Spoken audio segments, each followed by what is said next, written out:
Fala galera, meu nome é Rafael Mantovani, está começando de novo aqui o programa A La Minuta. A gente está disponibilizando a nossa nova plataforma online com podcasts e eu tenho aqui comigo as pessoas mais especiais dessa cidade. Eu não vou dizer o nome dessa cidade para vocês ficarem curiosos. Marcos Viblin e Felipe de Andrade. O que vocês têm para já se apresentar aí pra galera? Eu sou bem especial, minha mãe disse. Fala galera, estamos de volta, né? Eu sei que muitas pessoas ficaram com saudades. Essas duas pessoas, um abraço pra vocês, né? E acho que vocês deviam procurar alguma coisa, né? Acho que refaçam suas vidas. E assim, eu tenho que falar a frase do dia, né? Minha marca. A frase do dia é: reaja com inteligência, mesmo que você tenha sido tratado com ignorância. Ui! Mas olha só, hein? Muito bonito. E aí, Felipe, como é que tá? Foi tranquilo chegar até aqui no estúdio? Cara, foi muito desgastante pra mim hoje. O trânsito não tava fácil. Não tava fácil, quase me atrasei, cara. Não, mas aqui não tem galho. A gente é profissional demais, a gente sabe tudo que faz. A gente já vai entrar direto no tópico, que eu tenho certeza que vocês estavam com saudade das nossas discussões bem embasadas aqui no programa La Minuta. E o primeiro tópico é palestra do editor da Intercept na nossa cidade. Não começamos bem. É aquela com os dois pés no peito. Aquela que é pra... Tá pegando fogo, bicho! Tá pegando Não. fogo. Essa aí o pessoal do São Crime, um abraço pra vocês. Para o pessoal entender o caso, o Daniel Santi é um editor do site Intercept, que é um grupo jornalístico independente, que vazou os áudios da Operação Lava Jato, onde se tem uma percepção, uma visão de que não houve justiça e nem imparcialidade dentro da condução dos processos da Lava Jato, né? A Univates, o grupo lá de jornalismo da Univates, né? Foi um grupo específico, foi uma área específica que é voltada para o conteúdo da palestra, não foi ninguém desvinculado a isso, né? Então eles chamaram o Daniel Santi para cá para fazer uma palestra. E o que aconteceu foi que vereadores e um grupo político aqui da cidade que copia o MBL copia eles, né? O MBL copia eles. O MBL copia eles, que é o MDV, eles manifestaram uma nota de repúdio contra a presença do Daniel Santi na Univates, alegando que 71% da população dessa cidade aqui, Lajeado, havia votado no Bolsonaro e que as famílias eram conservadoras e felizes e que era um desrespeito à comunidade lajadense, à Univates, que foi construída com suor e sangue das pessoas da comunidade, trazer um bandido vazador de áudio da Intercept para dar palestra ali. Ai. Então, tio. na nota de repúdio do MDL, ou não, MDV, né? A gente nunca vai lembrar. MDV. Facilita pra nós aí, Bril. E aí o que aconteceu? Eles postaram a nota de repúdio e na nota de repúdio tem um trecho que, tipo, eu não sou Que contra... tem erro de português? Eu não ia falar disso, mas tem. É o seguinte, algo vai acontecer, eu manifesto uma nota de repúdio, tudo bem. Mas na nota de repúdio deles estava escrito que a Univates podia cancelar o evento e se desculpar, se retratar com a comunidade. Sim. Mas é meio incoerente, porque se tu pegar e analisar isso, o que aconteceu ano passado quando lançaram o filme do Olavo de Carvalho, O Jardim das Aflições, e que todo o pessoal da direita ficou chorando, foram exibir o filme do Olavo de Carvalho em uma universidade e um grupo quis censurar, sabe? E agora eles ficaram lá, não, porque somos liberais, blá blá blá. A gente faz e acontece, e censura é coisa da esquerda, de radical, blá blá blá blá blá blá. E o que aconteceu é a mesma coisa, né? A gente não se vê uma coerência dentro do que se prega hoje em dia, e censura ali, censura lá, faz um teatrinho aqui, um teatrinho lá, afinal das contas é só mídia atrás de mídia e desinformação, né? É que assim, né? Eu acho que a gente tá vivendo numa época onde que só pode se for a minha censura, entendeu? E em relação a esse caso específico, né? Criminalizam o jornalista como se fosse necessário que, sei lá, que checasse todas as informações, como se fosse a obrigação do jornalista.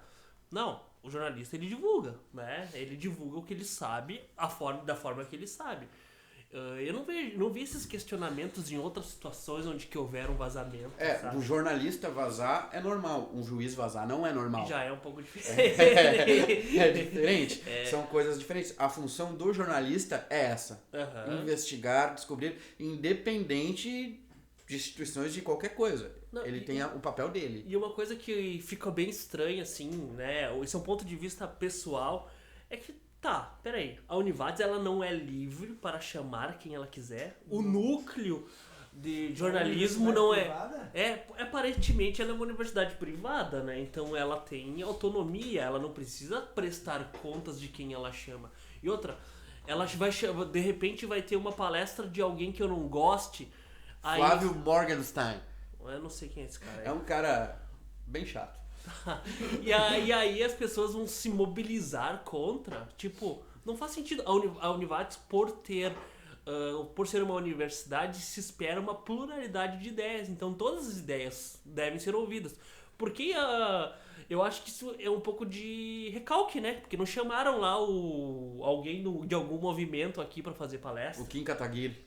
Aí, ó, se ele viesse, eu não só apoiaria, como faria questão de ir. Olha que eu tenho divergências políticas sérias com ele.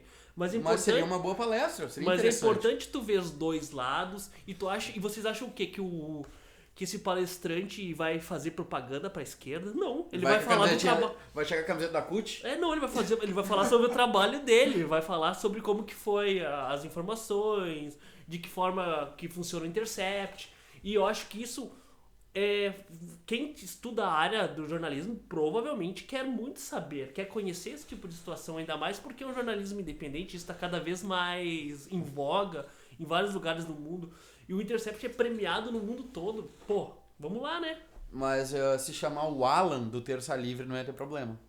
Então. Mídia independente. Mas o que me atenta pra essa história, quem me conhece sabe... O Van Hatten? Não, se tivesse vindo eu teria ido, cara. Falaram que ele veio. Ele veio? Sim. Ele já veio da palestra aqui? Ou veio ou vai vir no dia 27. Mas ele Eu veio só de- vi dia Mas ele veio de carro?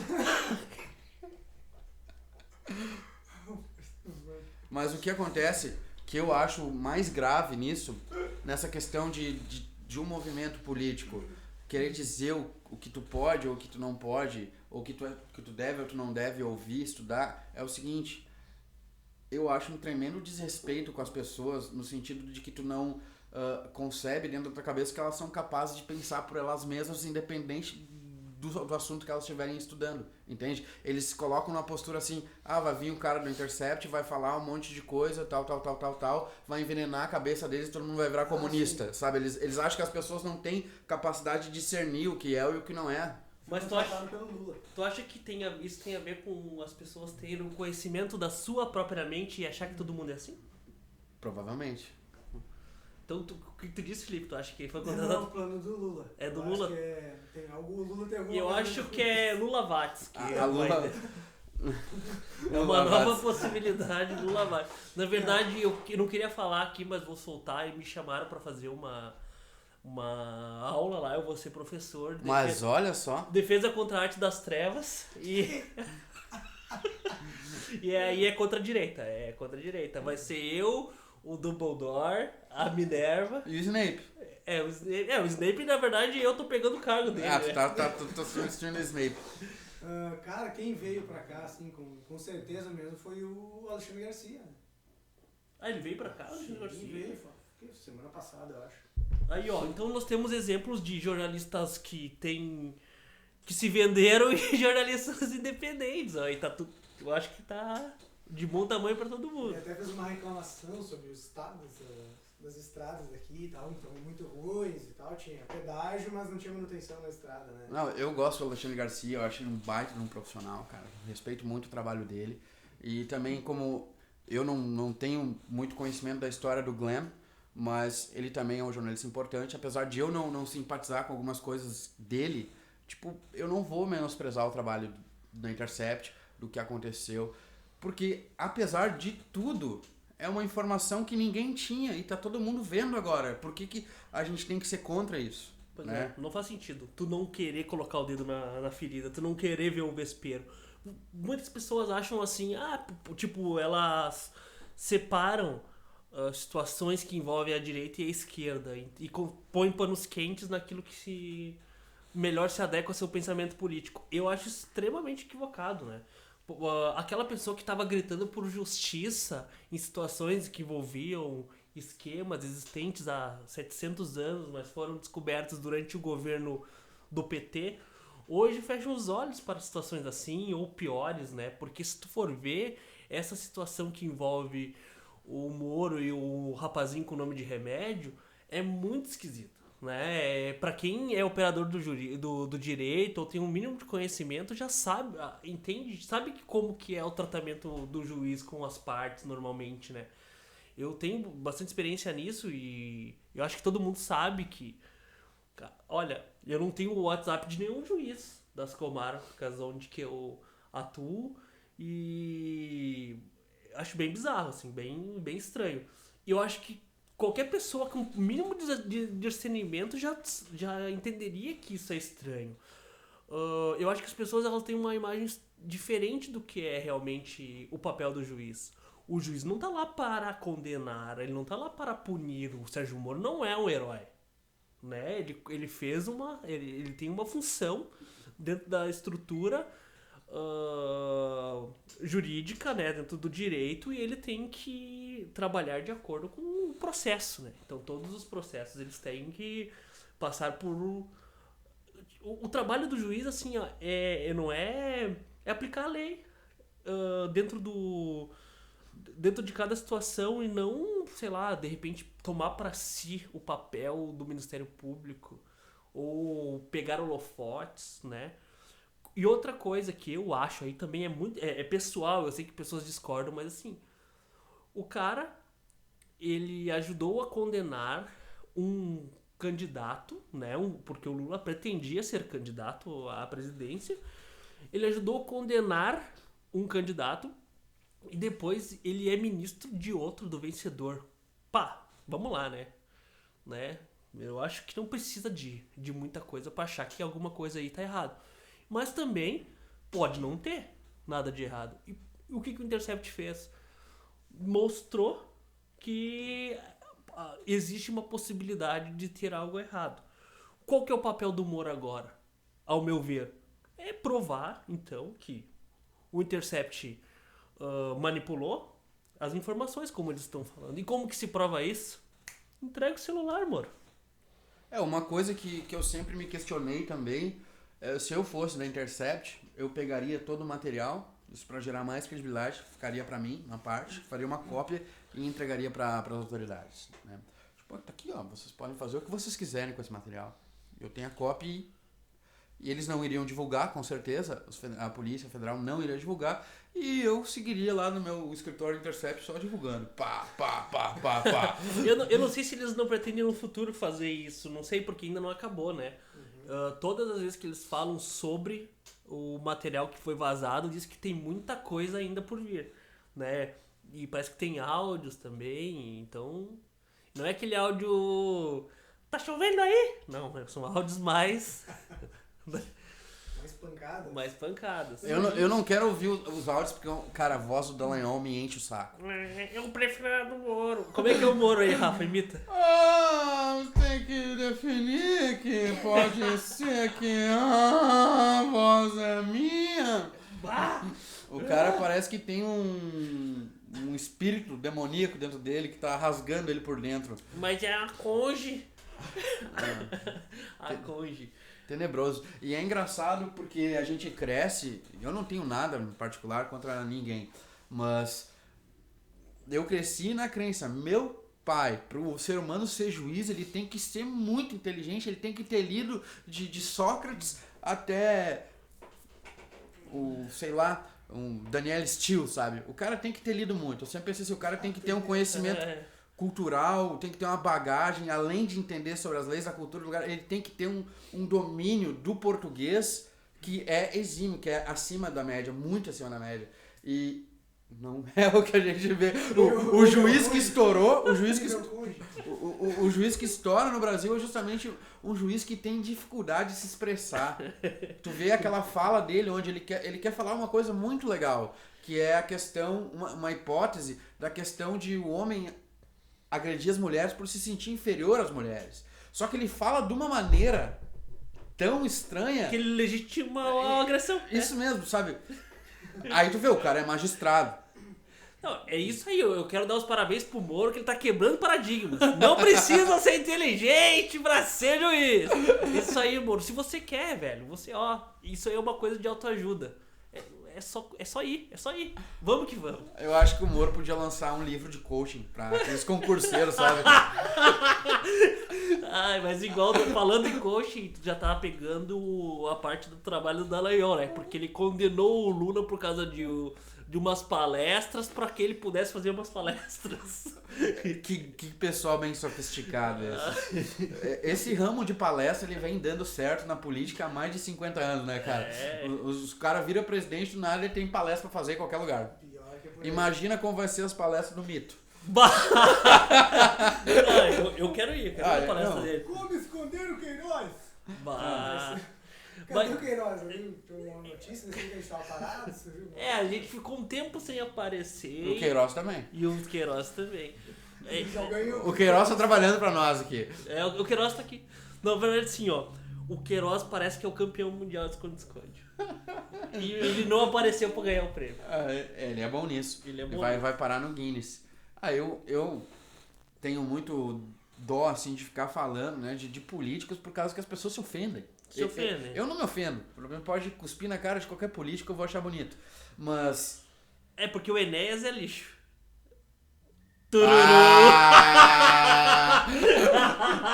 Peguei na ferida agora. Não, agora pegou na ferida. Tá tentando esconder esse meu lado. Mas tudo bem.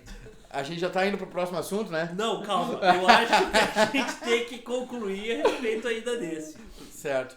Bom, essa questão de tu idolatrar um político, ela prejudica demais. Tanto se tu idolatra o Lula ou o Bolsonaro, pegar as lideranças, porque a Dilma parece que é meio invisível, né? Parece que foi do Lula pro Bolsonaro. Mas assim, a tipo, Dilma realmente ela é invisível. A Dilma...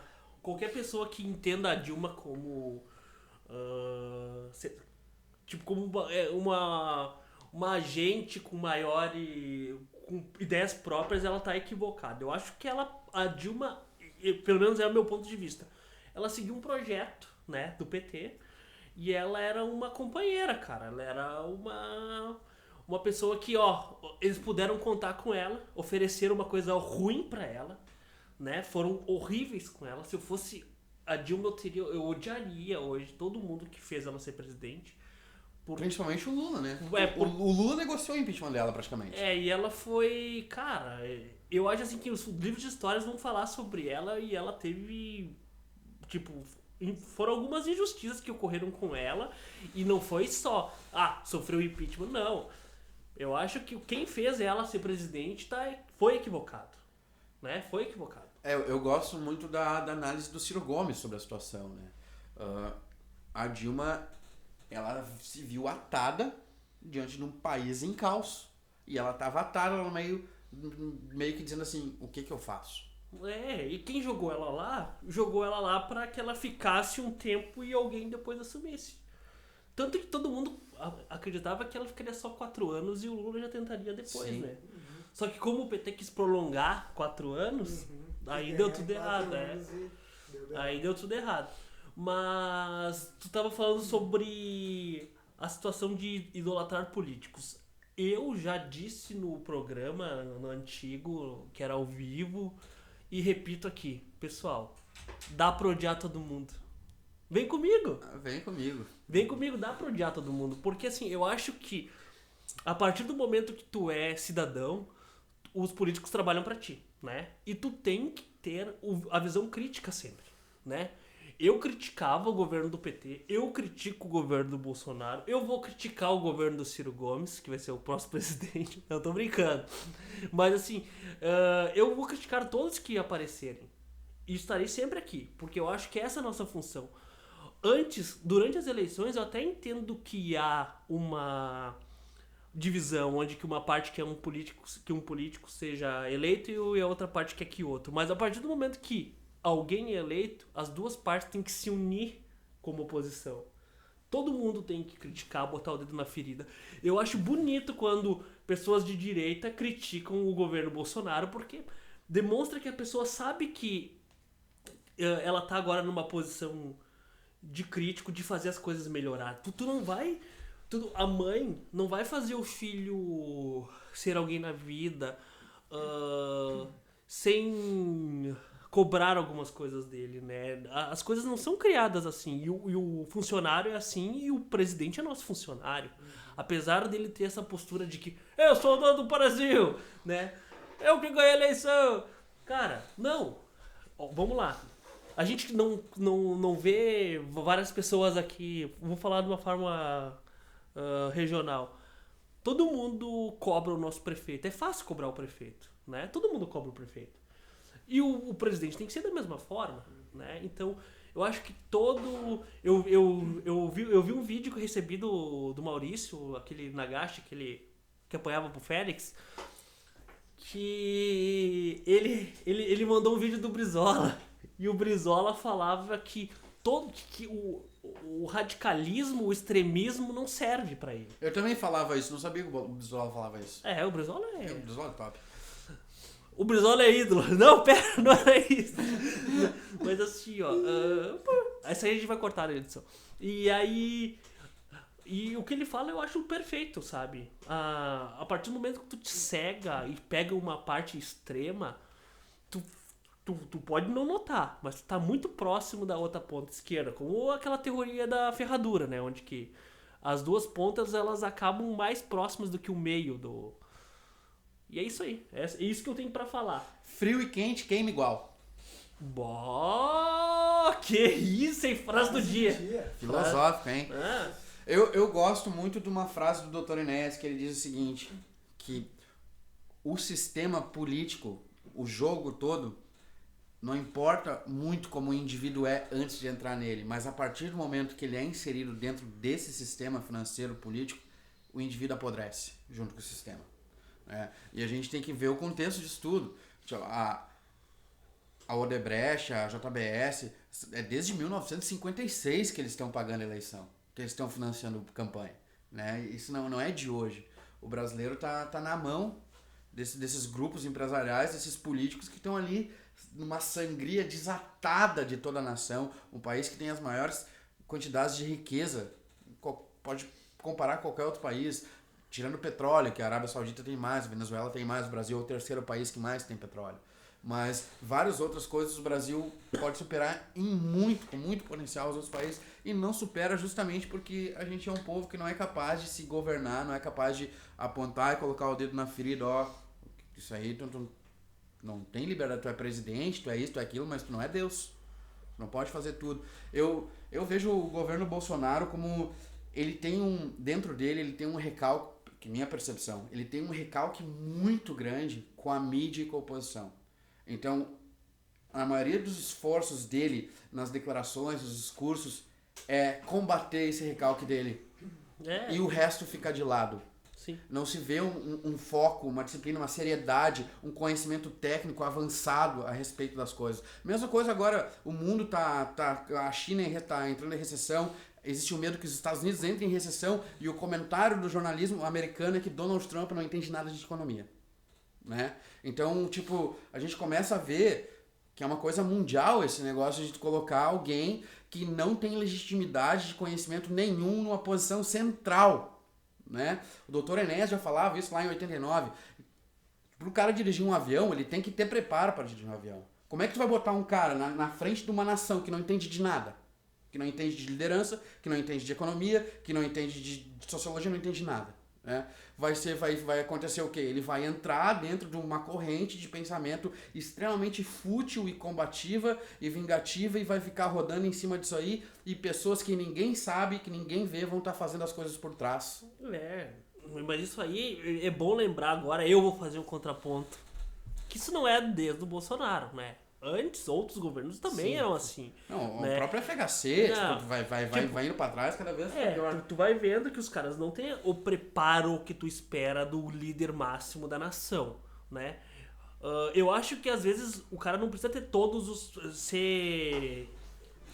dominar tudo, mas ele tem que ter algumas coisinhas e ter senso crítico, saber ouvir, né? Porque não adianta uma pessoa que tem um cargo máximo num órgão, que tem um conhecimento daquilo, falar algo que eu não gosto, que ele não vai gostar, ele simplesmente demitir, né? Que é o que acontece.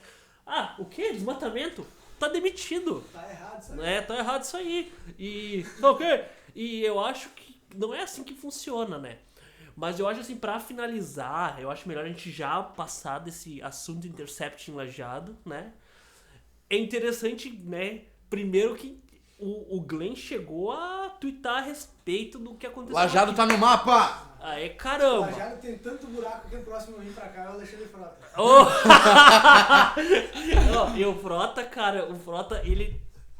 Eu vou ter que falar uma coisa assim que o Alexandre Frota, velho, ele critica o governo e não faz críticas vazias. Não, ele chegou a ser expulso do Não, PSL. ele foi expulso do PSL. Então, o Alexandre Frota é uma das mentes conscientes dentro da nossa política.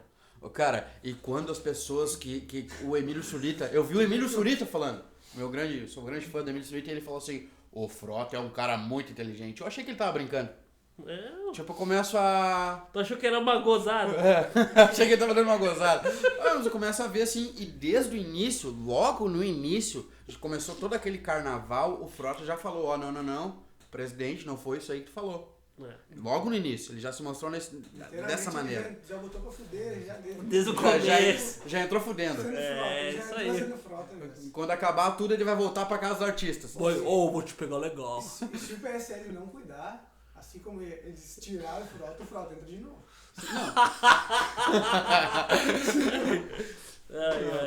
O PSL é um ciclo de aberrações mesmo. É complicado aquele partido. Tem até o Bolsodog, né? Eu não me conformo com isso aí. Bolsodog. Eu acho bonito. Bolsodog. E pesquisem sobre o Bolsodog. Nós não vamos entrar nesse assunto hoje. Vamos fazer um podcast especial. Vamos fazer o Bolsocast, pra quem quiser. Esse programa, ele não é de um lado só, tá? Vocês podem estar achando, mas a gente se diverte falando assim, mas a gente não quer pender pra nenhum lado, a gente só quer ganhar dinheiro mesmo. Brincadeira. Não, eu acho que assim, é importante falar. Nós estamos falando de um tema pontual, né? E a nossa opinião é atual. E a nossa opinião, de repente, as pessoas vão, mas olha só, os caras são contra o direito. Não, né? A gente é contra práticas que parecem... tem cheiro e tem cor de censura. Né? Até porque a gente é um meio de comunicação, né? Daqui a pouco a gente não quer alguém censurando aqui. Pois é. Uma nota de repúdio. Não, eu quero uma nota de repúdio ao Alain Minuto. Não, na verdade a gente tem até amigos, né, que são... A gente já convidou o membro do... o MDL já esteve conosco. Já o Felipe Milani, ele é um cara, bacana pra caramba. Bacana.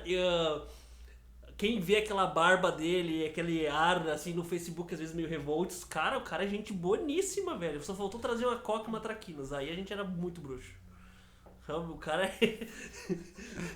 Até porque não tem, né? Se alguém quiser participar do programa, logo a gente vai estar abrindo debates, como já teve aqui o debate com o Guilherme Sé e o Ludovic na questão da reforma da...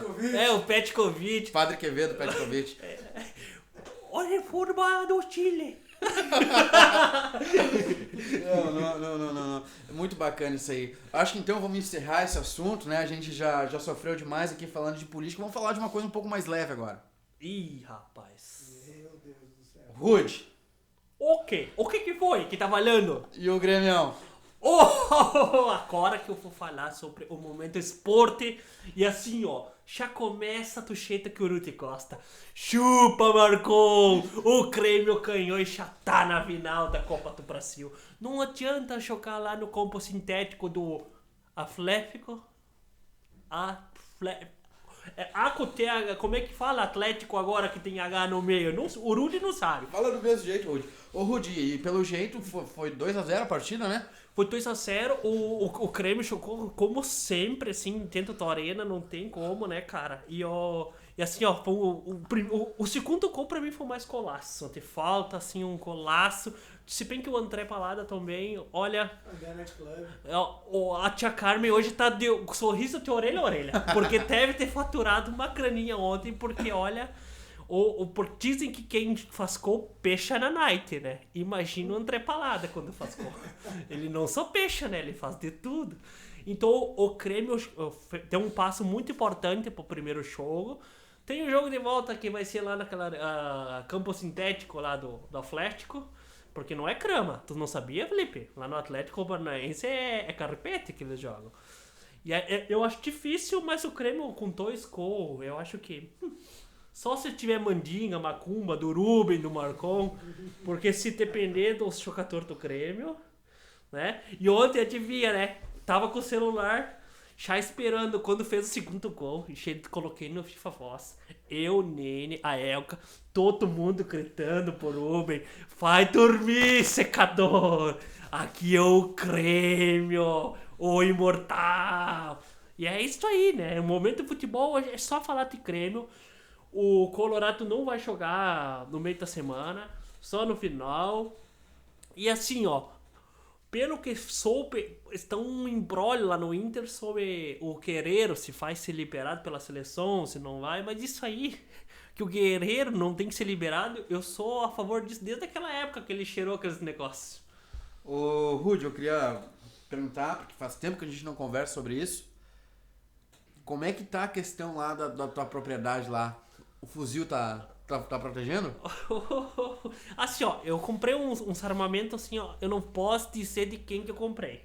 Mas uns armamentos bons, tudo regularizado, né? Fez pelo Minha Arma Minha Vida. Minha arma, minha vida. Pra se defender mesmo.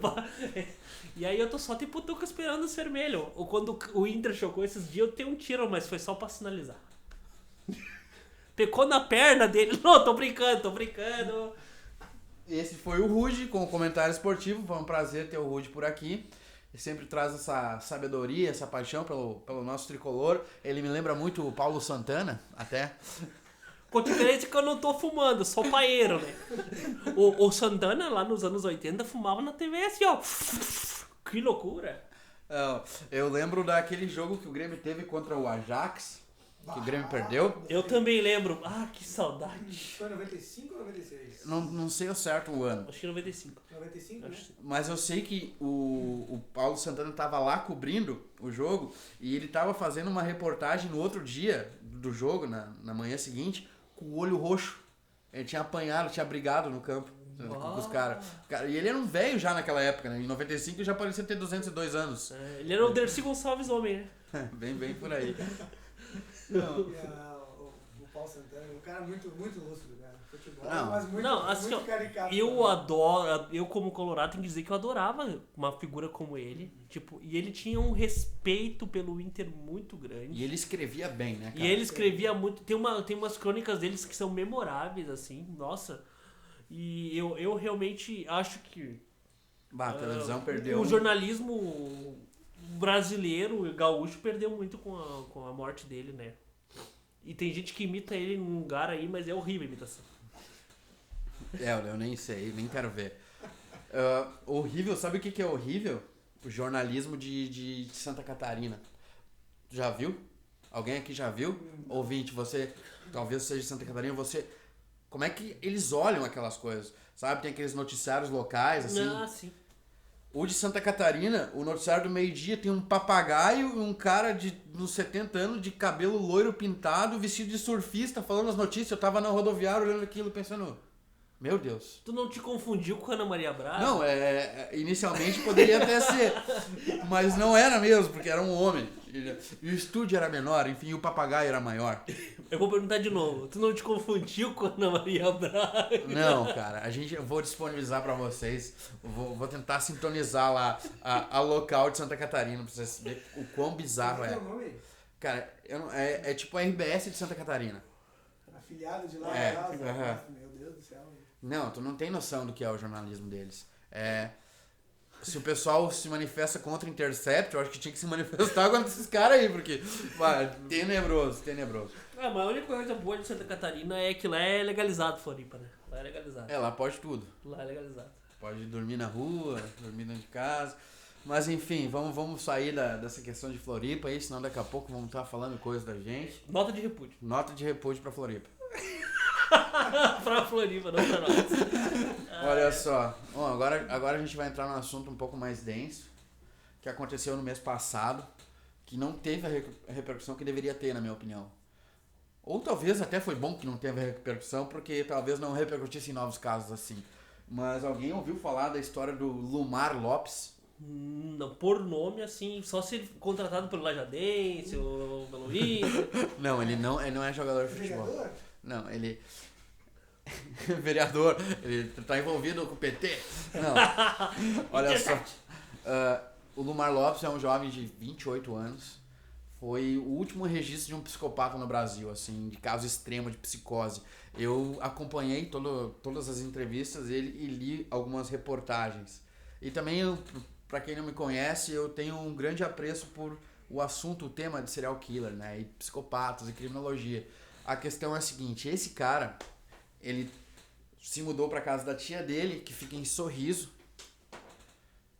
Mato Grosso, Sorriso, e ele tinha planos de vender roupa lá. Só que o que aconteceu? Chegando lá, ele se apaixonou pela filha da tia dele, que tinha 11 anos. Jesus amado. 11 anos. Teve um imprint.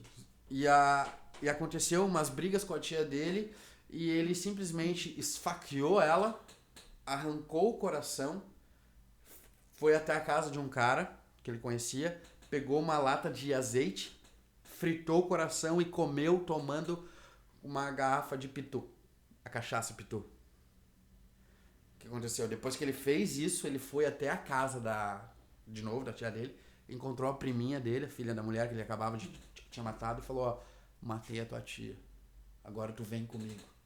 Queria levar pra ele, guria. E nisso ele foi preso. Quando ele chega até a delegacia, a mídia, tipo, apavorada, tipo, foi até lá. Já tinha achado o corpo da mulher completamente estribuchado, aberto, sem o coração. Foi até a delegacia e o cara começou a dar o seguinte depoimento.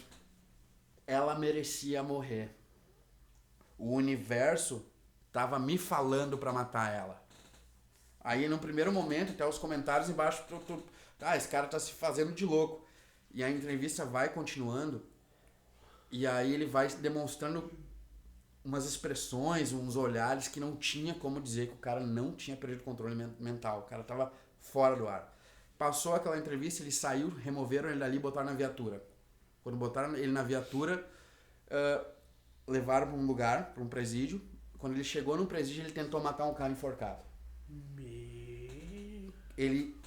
Aí foram atrás da família dele, aí se descobriu que ele foi criado pela mãe, e o pai abandonou ele, e ele só se dava bem com o pai, né? Aí, tipo, para as pessoas entender, até os anos 80, classificavam um psicopata a partir da tríade de McDonald's, que era baseada em 3 comportamentos da infância. Batata frita, desculpa. McDonald's foi um psicanalista forense que ele teve a teoria, um psicopata, ele sempre ou mija na cama, ou ele é obcecado por fogo quando ele é criança, ou ele maltrata animais. Só que nos anos 80, com o surgimento de um psicopata americano, Ted Bundy, que matou mais de 30 mulheres, e ele era muito sofisticado, o FBI teve que aprimorar os estudos de criminologia. E o que eles fizeram? Após pegar o Ted Bundy, chamaram o Ted Bundy, que era um psicopata, para criar perfis de psicopata. Igual aquela série que tem, né? Inspirada no Ted Bundy. O Ted Bundy é pra ser o Jack Stripador. Mindhunter. Tá ligado? Tem no Netflix, tem uma outra série muito boa que é Conversas com o Ted Bundy. E aí mostra o julgamento do Ted Bundy, como ele manipulou até o juiz. O cara pediu uma mulher em casamento no tribunal e fez um filho no corredor da morte. O cara ele era bonito, cara. Ele parecia o Kurt Cobain. Ele tinha um olhar angelical, assim, sabe? Tu olhava pra ele, tipo, e ele só matava mulheres de 12 a 24 anos. E de cabelo preto e bonitas. Matou mais de 30. E o que aconteceu? A partir dos anos 80, então, surgiu uma outra tese que mistura a tese do McDonald's com... Do McDonald's é engraçado, né? Parece que não é sério, mas o cara foi um baita no psicanalista forense. Com outros elementos. E um elemento principal que se encontrou em todos os serial killers é a presença de uma mãe dominadora e a ausência do pai. Tipo, exatamente o que aconteceu com esse jovem de Sorriso, né? E aí, muito engraçado, que a teoria vai andando e eles começam a observar o cérebro de um psicopata e de uma pessoa normal. E se descobriu que um psicopata e uma pessoa normal pode ter um cérebro de um psicopata. Mas um psicopata jamais tem um cérebro de uma pessoa normal. O meio é que acaba definindo se o cara vai ou não ser um psicopata. Eles descobriram isso porque o cara que estudava esse fenômeno tirou uma espécie de eletroencefalograma da cabeça dele também, do cérebro dele. E o cérebro dele era igual ao cérebro de um psicopata, mas ele não era um psicopata. Mas pra te ver, ele trabalhava com psicopatas, né? Então, tipo, uma coisa leva a outra. E esse caso, no Brasil, tem uma especialista, Lilian Cassoy, que ela já disse que no Brasil não se leva a sério a questão do serial killer por causa do baixo investimento e pela precariedade da perícia criminal aqui desse país. Por causa que os psicopatas, eles acabam diluídos dentro do crime organizado. Tipo, acabam matando gente que está à margem da sociedade. Essas pessoas nunca são classificadas como assassinadas por um psicopata, né? Tem um livro muito interessante para o ouvinte, que se quiser ouvir, é Made in Brasil, que é da Lilian Cassoy, que é a maior especialista aqui do Brasil, ela que tratou o vampiro de Niterói, né, que foi um dos mais psicopatas assassinos que teve aqui no Brasil. Matou mais até que o Maníaco da Luz Vermelha lá, que ficou famoso até nos Estados Unidos. Eu lembro no Fantástico, quem é que não ficava com medo dele? Cara, ele aparecia, pá, tá louco. Não, e é apavorante tu ver essa eclosão de crimes, assim, ela começa nos anos 60, 70, começa a surgir tanto psicopata, mas principalmente nos Estados Unidos, que tem pessoas estudando por que isso aconteceu nos anos 60. Por que naquele momento aconteceu, quais eram as principais... Por exemplo, o Charles Manson, olha as seitas que surgiram nessa, né, a do Jim Jones, Sim. a do David Koresh, e também teve a seita do Manson. A do Jim Jones matou 917 pessoas. 917. E todo mundo teve a ideia que o Jim Jones matou todo mundo envenenado com cianureto.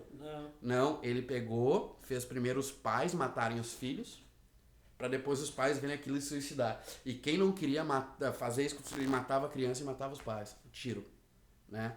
E os caras eram doidos, assim. Tipo, demais, 917 pessoas, cara, é absurdo. E que as pessoas, e o mais interessante é que, tipo, a gente fala como se fosse algo muito distante, né? Mas a gente esquece que, não pode esquecer dessa menina que fazia Smallville, né? Era a série que ela fazia. A Alison Mack, que ela participava ela de uma seita de escravidão sexual, né? É, uma seita de escravidão sexual bizarra, cara. Tem podcasts sobre isso na internet. Eu dei uma pesquisada por baixo, assim, na hora que... Eu era apaixonado pela Alison Mack. Ela não era por ti, senão tu estaria marcado. Que droga. E é bem sinistro, cara, bem sinistro. Assim, quando tu começou a falar e falou da tríade do McDonald's, eu achei que era hambúrguer, batata frita e refri. Mas aí tu explicou o assunto e a gente tem que... Realmente, o que esse cara fez é bizarro. Aquela série Mindhunter, como eu expliquei, ela também fala sobre psicopatas e um psicopata meio que ajuda eles a tentar entender os outros. E o Manson, o Charles Manson, tem uma coisa muito louca. Eu quero que alguém, quando você estiver em casa com mais pessoas, pesquise no YouTube, tem um pequeno vídeo dele sendo interrogado e perguntam quem é ele. E ele fala: esse vídeo eu não aconselho que você veja de noite sozinho. Olha, eu fico com... É um terror ver a forma que ele responde quem ele é. Tipo, as expressões faciais que faz... Não, é perturbador a expressão dele. É perturbador, velho. Sabe quem ele lembra? É como se fosse um maior ator que eu conheço atuando, que é o Jack Nicholson. Tipo... Perfeito, cara. Ele parece como se fosse uma atuação do Jack Nicholson, sabe? Tipo, só que sendo real. Chega a arrepiar, assim, cara. É sinistro. E é bizarro porque o Charles Manson, ele fingia que usava as drogas, drogava todas as mulheres, fazia sexo com todas elas e induzia a vibe, a viagem delas pra controlar elas depois, né? O Manson, ele foi muito vingativo em tudo que ele fez, porque o que ele queria mesmo era ser um astro de rock. E nunca foi, E depois ele teve aquele delírio dele com a música Helter Skelter dos Beatles, né? Onde ele previu que os Beatles estavam dizendo pra ele que ia acontecer uma guerra entre pretos e brancos e os pretos eliminariam os brancos, e essa guerra iria começar justamente pelos atos do Charles Manson. Que ele ia matar as pessoas da elite, blá blá blá. Né? Bizarro demais. Assim como todos os outros líderes de seita, né? Os caras têm um domínio total das pessoas, e tu olhando a seita de fora, tu nem consegue perceber às vezes, né? Nos Estados Unidos eles têm um trabalho bem mais amplo para identificar esse tipo de coisa. No Brasil, a gente tem várias seitas acontecendo e ninguém fala nada. Universal, Igreja do Reino de Deus, sabe? Tu vai ver o que tá acontecendo, o abuso psicológico que acontece dentro das igrejas é assim, ó, de pastor. Agora vamos fugir uma coisa mais engraçada. Vocês lembram do Fantástico, a história do pastor que ele não leu certo a Bíblia porque ele não conseguia ler os acentos e nem as vírgulas e tudo mais, e ele leu e interpretou de um texto que era pra ele se apropriar da mulher do outro, só que não tava escrito aquilo, e ele foi lá e se apropriou da mulher do outro. Aí tu imagina um monte de demente interpretando o livro e assim...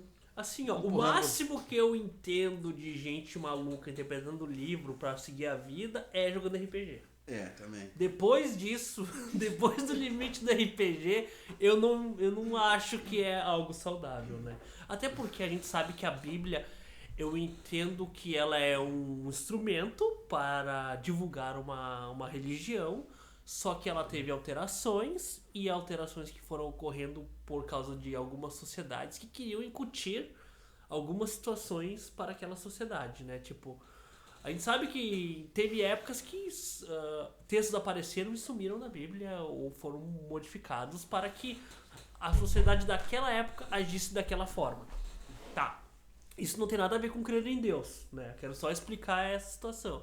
Você pode acreditar em quem você quiser, né? Tem gente que acredita até... No Bilu, o ET. Então... Busquem conhecimento. Tem gente até que acredita no quê? Que o nosso planeta é um grande vinil gigante que não roda, mas fica parado, né, no universo. Enquanto o Sol, Lua, tudo vai rodando ao redor. Né, apesar das evidências científicas. Mas assim, o que eu quero dizer é que... Então, a primeira que a Bíblia tu não pode seguir ela ao pé da letra. E outra que ela tem interpretações, né? A Bíblia é um instrumento... sinistro. Eu já trabalhei uma época com um rapaz que era teólogo, cara, era legal demais conversar com ele, porque o que ele me explicava? Que em determinados momentos a linguagem é figurativa e em determinados momentos a linguagem é real, né? Ela tá falando de situações que tu tem que seguir ao pé da letra. Só que isto não é eu, o pastor ou qualquer outra pessoa que consegue entender sempre. Por isso que tem gente que estuda anos e anos e anos a Bíblia, né? Tem umas partes do Apocalipse que a gente conversou, que ele me mostrou, porque é o livro da Bíblia que eu mais gosto. E... cara, é sensacional as figuras de linguagem. O que quis dizer quando falou isso? O que é a tal situação? E assim, na mão de quem quer obter lucro, na mão de quem quer enganar, ela é um instrumento muito maravilhoso por causa disso também. As lacunas, elas possibilitam essas... E outra, tem gente que usa a Bíblia para justificar preconceito contra homossexuais, né? Só que, quem conhece sabe que o que vale para nós seguir é do Novo Testamento em diante. O JC falou. Ele que disse, é daqui para agora. Não, Jesus falou isso. JC, Jesus Cristo. Eu sei que JC era o nome do teólogo que você tava falando. O JC falou. Então... JC Viola. É daqui pra agora, daqui pra diante. Então vamos que vamos, né? Ele disse que do Antigo Testamento se mantém apenas aquilo que é eterno, né? E preconceito, esse tipo de regra social não é eterno. Até porque tá todo mundo aí comendo seus bequinhos, né? Não sei o que e tal, mas o bacon vamos que vamos. O bacon dá pra comer. Tá, e quem é que sacrificou seu filho, o primogênito? Eu não vou sacrificar o meu, né? Então, vamos lá, né? É complicado. É isso aí, galera. A gente vai ficando por aí. Espero que vocês tenham gostado. Mas a gente volta amanhã com muita informação, tudo de bom pra vocês aí. Uma ótima noite, porque isso vai ser disponibilizado às 7 horas, né? E amanhã voltaremos, né? Amanhã teremos. E amanhã eu prometo um momento nerd especial, né? Porque hoje a gente se falou sobre vários assuntos, entendeu? A gente tava com saudade, né, de fazer isso, de conversar no podcast e tal, estar em contato com a informação. Eu nasci pra isso, né, Rafael? O microfone é uma simbiose, é uma coisa só. É o Fred Mercury da rádio. Falando em simbiose, eu tenho que falar isso rapidinho. Eu tava numa missa E aí o padre foi falar sobre gestação e falou, não sei o que, o líquido simbiótico. Padre, você se equivocou. O líquido simbiótico quem tem é o Venom. Simbiótica é boa. É isso aí, galera. Um Valeu. abraço. Um abraço. Pessoal, valeu!